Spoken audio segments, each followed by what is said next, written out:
Step 1. Remove the handle of the car.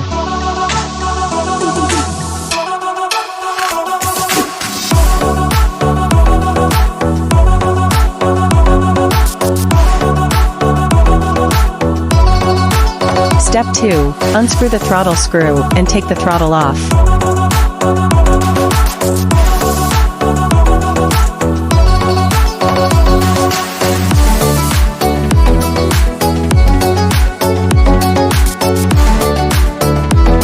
Step 3.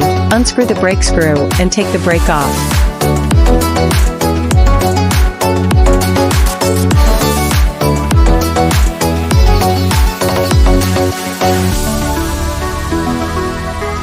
Take out stitches.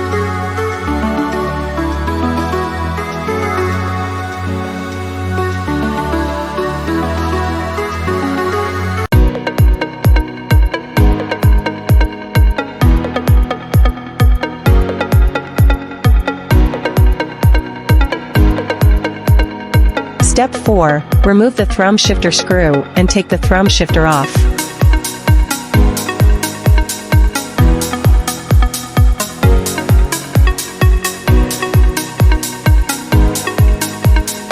Next, follow the video to put the accessories on.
The last step is to install the transmission line, adjust the transmission, and the replacement is complete.